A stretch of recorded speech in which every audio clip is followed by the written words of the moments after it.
ఛానల్లోకి స్వాగతం. సింహరాశి వారికి అక్టోబర్ 16వ తేదీన ఏం జరగబోతుంది?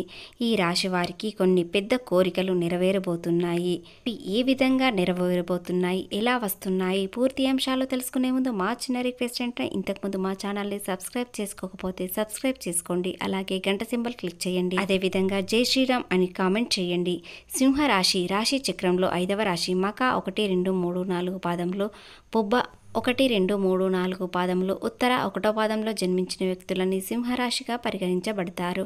ఈ రాశి అధిపతి సూర్యుడు. శ్రీ పోలేరమ్మ తల్లి దివ్య ఆశీస్సులతో జ్యోతిష్యం చెప్పబడును. గురూజీ విశ్వానంద స్వామి. Phone number 8688575793. మీరు ఎక్కడెక్కడో జ్యోతిష్యం చెప్పించుకొని నిరాశ చెందుతున్నారా? అయితే ఒకే ఒక్కసారి గురువు గారికి ఫోన్ కాల్ చేయండి. దూర ప్రాంతంలో ఉన్నవారికి ఒకే ఒక్క ఫోన్ ద్వారా వెంటనే పరిష్కారం దొరుకుతుంది. మీ ముఖము, ఫోటో, చెయ్యి, పేరు, వయస్సు, గోత్రం వాట్సాప్ చేయండి. ప్రేమ, పెళ్లి, ఉద్యోగం, రాజకీయం, విదేశీ ప్రయాణాలు, ధనం నిలకడ లేకపోవడం, భార్యాభర్తల మధ్య గొడవలు, ఆస్తి తగాదాలు, అప్పుల బాధలు, స్త్రీ పురుషులకు ఎటువంటి గుప్త సమస్యలకైనా రోజులలోనే పరిష్కారం చూపబడును. నమ్మకంతో కాల్ చేయండి. సింహరాశి వారి స్వభావం చూసినట్లయితే వీరికి సహనం చాలా ఎక్కువగా ఉంటుంది. అలాగే కోపం కూడా ఎక్కువగానే ఉంటుంది. వీరికి సహాయం చేసే గుణం ఉంటుంది, ఓర్పు ఉంటుంది. అలాగే ఎదుటివారు ఈ రాశి వారిని చాలా మోసం చేస్తారు. ఎందుకంటే వీరు చాలా మంచివారు, ఎవరినైనా నమ్ముతారు. అదేవిధంగా అలాగే మోసం కూడా చేస్తారు. మళ్ళీ వారిని నమ్ముతారు. వీరి అమాయకత్వపు లేదా అతి మంచితనమో తెలీదు. అదేవిధంగా వీరిని ఇంకా మోసం చేయడానికి సిద్ధంగా ఉన్నారు. వీరి చుట్టూ ఉన్నవారే కావచ్చు, లేదా బంధువులే కావచ్చు, తెలిసిన వారే కావచ్చు. కానీ వీరు తెలుసుకోలేకపోతున్నారు. ఎంత మోసం చేసినా సరే సింహరాశి వారికి అదృష్టం చాలా ఉంటుంది. పట్టిందల్లా బంగారం అవుతుంది. సమాజంలో మంచి పేరు, ప్రతిష్టత, గౌరవం పొందుతారు. ఒక రాజు లక్షణాలు కనిపిస్తాయి. చురుకుగా ఉంటారు, సింహంలా గర్జిస్తారు, సింహంలా ఒంటరిగా ఉండాలని అనుకుంటారు. వీరికి ధైర్యం చాలా ఎక్కువగా ఉంటుంది. వీరికి కోపం వస్తే మాత్రం ఎవ్వరి మాట వినరు. అలాగే వీరికి పొగడత అంటే చాలా ఇష్టం. వీరికి కోపం వస్తే మాత్రం మాటకు హద్దు ఉండదు. ఎలాంటి వారినైనా ఎదిరించే ధైర్యం ఉంటుంది. నిజాయితీగా మాట్లాడుతారు. జీవితం లగ్జరీగా ఉండాలని అనుకుంటారు.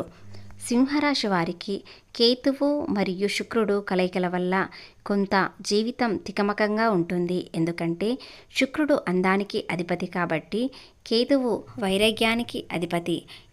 శుక్రుడు వీరు అందం, ఆసక్తి, ఎక్కడికైనా ప్రయాణాలు చేయాలని అనుకుంటారు. కానీ కేతువు వల్ల ఎక్కడికి వెళ్ళాలో, ఎక్కడి నుంచి ఉండాలో తెలియక గజిబిజిగా ఉంటారు, తికమకగా ఉంటారు.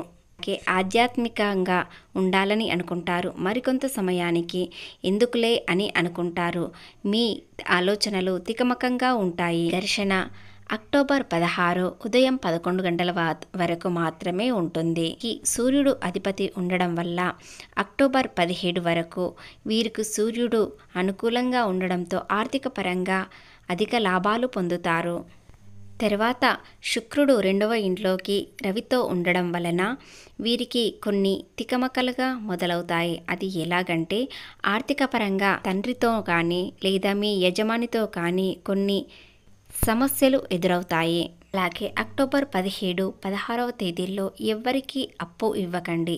ఎందుకంటే అవి రావడం చాలా కష్టంగా ఉంటుంది. ఆ డబ్బు వలన కొన్ని ఇబ్బందులతో పాటు గొడవలు కూడా అవుతాయి. కాబట్టి ఎవరికి అప్పు ఇవ్వకండి. వ్యాపారంలో పెట్టుబడి పెట్టేటప్పుడు ఆలోచించి పెట్టుబడి పెట్టండి. మీ సమయం అనుకూలంగా ఉండడంతో కానీ, అలాగే సానుకూల సమయం ఉంటుంది. కానీ పెట్టుబడుల విషయంలో మాత్రం జాగ్రత్తగా ఉండండి. ఎందుకంటే కొన్ని వ్యవహారాలలో ఇబ్బందికరంగా ఉంటుంది. కాబట్టి ఆచితూచి ముందుకు అడుగు వేయండి. లగ్నం నుంచి 3వ స్థానంలోకి కుజుడు వెళ్ళడంతో పాటు ఈ సింహరాశి వారికి ఒక ధైర్యం పెరుగుతుంది. అలాగే ఎంకరేజ్ పెరుగుతుంది. విశ్వాసంతో ఉంటారు. దానివల్ల ఎలాంటి ముందడుగైనా వేయగలుగుతారు. ఎలాంటి వ్యాపారమైనా చేయగలుగుతారు. ఎలాంటి వ్యాపారమైనా ఘన విజయంగా పొందుతారు.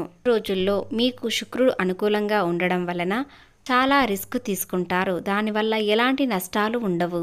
మీ స్థిరాస్తులు కొనుగోలు చేయడానికి లేదా తాతల ఆస్తి మీకు ఇప్పుడు భూమి ద్వారా ఆదాయం వస్తుంది. ఎందుకంటే భూమి సంబంధించిన లాభాలు ఉంటాయి. ఈ సింహరాశి వారికి భూమి ద్వారా ధనం వస్తుంది. అలాగే సింహరాశి వారు విదేశాల్లో ఉన్నవారు డబ్బు పరంగా చాలా కేర్ఫుల్గా ఉండాలి. అలాగే ఈ రాశి వారికి గురుగ్రహం కాస్త తక్కువగా ఉండడం వలన వివాహ ప్రయత్నాలు కాస్త మానుకోండి. ఎందుకంటే పెండింగ్ పడే అవకాశం ఉంటుంది కాబట్టి కొన్ని రోజుల వరకు వివాహ ప్రయత్నాలు మానుకోండి. ఈ రాశివారి సంతాన విషయానికి వచ్చినట్లయితే సంతానం వల్ల కొన్ని ఇబ్బందికరమైన సమయం వస్తుంది కాబట్టి వారితో జాగ్రత్తగా ఉండండి. పిల్లల విషయంలో కోపం తగ్గించుకోండి. వ్యాపారంలో మీ భాగస్వాములతో కాస్త జాగ్రత్తగా ఉండండి. ఎందుకంటే కొన్ని చిన్న చిన్న అపార్థాలు రావచ్చు. దానితో పాటు సమస్యలు కూడా వస్తాయి. వారు ఎలాంటి వారు, ఏ విధంగా ఉంటారు అని తెలుసుకొని వారితో వ్యాపారం చేయడం చాలా మంచిది. ఓకే, ఈ 2 రోజుల్లో అనుకూలంగా ఉంటుంది. ఆర్థికంగా మిశ్రమంగా ఉంటుంది. సహోద్యోగులతో కొన్ని మనస్పర్ధలు తలెత్తవచ్చు. అలాగే వివాదాలకు దూరంగా ఉండండి. ఉద్యోగ ప్రయత్నంలో ఉన్నవారికి ఆటంకాలు ఎదురవుతాయి, కానీ వాటిని దాటించగలుగుతారు. రాబడి బాగుంటుంది. అందుకు తగ్గ ఖర్చులు కూడా ముందుకు వస్తాయి. దూర ప్రయాణాలు వాయిదా వేసుకోవడం చాలా మంచిది. పని ఒత్తిడిలో అనాలోచిత నిర్ణయాలు తీసుకునే అవకాశాలు ఉంటాయి కాబట్టి దూర ప్రయాణాలు కాస్త దూరంగా ఉండండి. ఈ 2 రోజుల్లో ఒక శుభవార్త మీకు ఆనందాన్ని ఇస్తుంది. అలాగే ఈ రాశివారు సుబ్రహ్మణ్య స్వామికి లేదా దత్తాత్రేయ ఆలయానికి వెళ్ళి సందర్శించండి. అలాగే బుద్ధి బలాన్ని పెట్టుబడిగా లాభాలను అందుకుంటారు. బంధుమిత్రులతో ఆనందంగా గడుపుతారు. కలహాలకు దూరంగా ఉండడం వలన మీ మనసు ప్రశాంతంగా ఉంటుంది. అలాగే ధర్మసిద్ధి ఉంటుంది. శ్రమ ఎక్కువగా పెరగడం ఉంటుంది. అర్థ లాభాలు కలవు. అదేవిధంగా నచ్చిన వారితో ఆనందంగా ఉండండి. సంతోషకరమైన వార్తలు వింటారు. ఇక ఆరోగ్య విషయానికి వచ్చినట్లయితే వీరికి ఆరోగ్యం చాలా బాగానే ఉంటుంది. కుటుంబ సభ్యులతో ఆనందంగా గడుపుతారు. ప్రేమించే వారితో బహుమతులు ఇచ్చిపుచ్చుకుంటారు. మీ ప్రేమ యొక్క గొప్పతనాన్ని అనుభూతిగా చెందడానికి ఇదొక మంచి సమయం. ఈ 2 రోజుల్లో కొత్త పరిచయాలు పెరుగుతాయి, కానీ వారితో కాస్త జాగ్రత్తగా ఉండండి. దూర ప్రాంతాల బంధువుల నుండి కొన్ని విషయాలు తెలుసుకుంటారు. మీరు భయపడాల్సిన అవసరం లేదు. ఆర్థిక వ్యవహారాలు అనుకూలంగా సాగుతాయి. అలాగే ఈ 2 రోజుల్లో చిన్ననాటి స్నేహితులతో ఉల్లాసంగా గడుపుతారు లేదా కాల్ చేసి మాట్లాడతారు. దానివల్ల మనసు ప్రశాంతంగా ఉంటుంది. అలాగే ప్రముఖుల నుండి ఆహ్వానాలు అందుకుంటారు. భూములు, వాహనాలు కొనుగోలు చేస్తారు. కోర్టు వ్యవహారాలలో విజయం సాధిస్తారు. సోదరీ సోదరులతో సహాయం అందుకుంటారు. అదేవిధంగా వ్యాపారాలు మరింత పుంజుకుంటాయి. ఉద్యోగులకు కొత్త బాధ్యతలను దక్కుతాయి. గురుగ్రహం తక్కువగా ఉండడం వల్ల విద్యార్థుల విషయానికి వచ్చినట్లయితే వీరికి కాస్త శ్రద్ధ తక్కువగా అవుతుంది. చదవాలని అనుకున్న వీరికి శ్రద్ధ తగ్గడం వలన ఫలితాలు తక్కువగా వస్తాయి.